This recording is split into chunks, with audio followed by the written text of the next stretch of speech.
Lebanon is a place where I always feel there is a soft spot in my heart.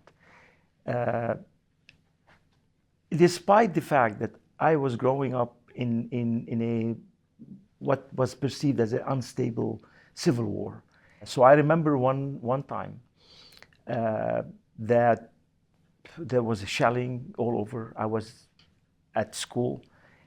I was late finishing up a project, and shells started, and the street was almost empty. And I would hear a voice from somebody who opened the door for me, says, "It's not safe to continue. Come over." And I have no idea who that person is, but I walked into their home seeking shelter from things that were happening, and shells and bombs and fires on the street. That's the Lebanon I remember. That's the Lebanon I tell my children about, which is about community. There's a strong ties that the people had and continue holding on. And that, for me, this is lost when I'm sitting as an anonymous person in a place. Whatever I do, I'm not accountable. But if I'm living in a place where I'm known, then I cannot be anonymous. I'm accountable. It's your childhood, it's your values that transform you as a professional, and not the other way around. I think those values that I grew up with has shaped how I look at sustainable development. I was at Purdue. Every few years you need to re-energize yourself, rediscover yourself. So I took a unpaid leaves, and I started the Energy Environment Institute in Qatar, in Doha. And I was ready to come back to Purdue, and there was an interception by A&M. That was in 2014, and I'm glad that that interception happened.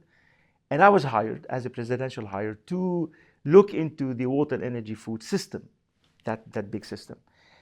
And it was at the same time Professor Fludis also was on sabbatical, and we get to meet, and we get to go extensive visits and going out for lunch and advice. And when I started the Water, Energy, Food Nexus initiative, Dr. Fludis was on the advisory board of the initiative, and later on, Stratos, Professor Christokopoulos, was also on the leadership team that I've created for the initiative.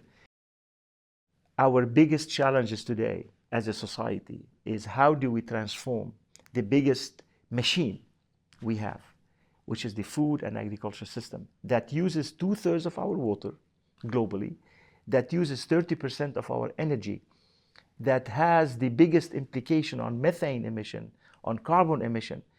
So out of all of these processes that exist globally, that impacts the global change, the food and agriculture system is the big elephant in the room.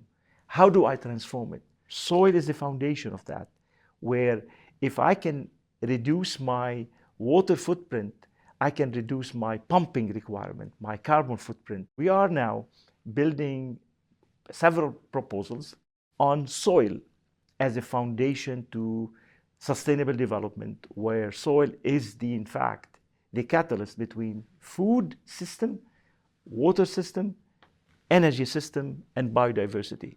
And for me, it's not only a high impact project that will potentially change how we manage our energy, water, food, land resources.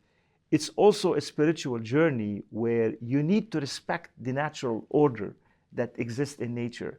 We're looking at the how we can secure water, energy, food, and health to community, and how that impacts their resilience and sustainability. Even though I'm not in liberal arts, I'm not in sociology, I'm not in political science, but at the end of the day, we're seeing how water, energy, food, health nexus has making impact on these communities.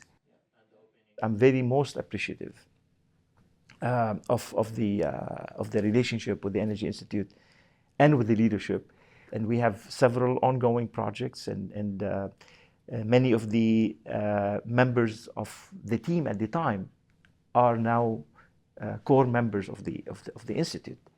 And I'm very mindful that the Energy Institute has been and will always be a major pillar in however we move forward with the Nexus initiative on campus. That shows, as I mentioned earlier, your values and your background transfers into who you are as a professional.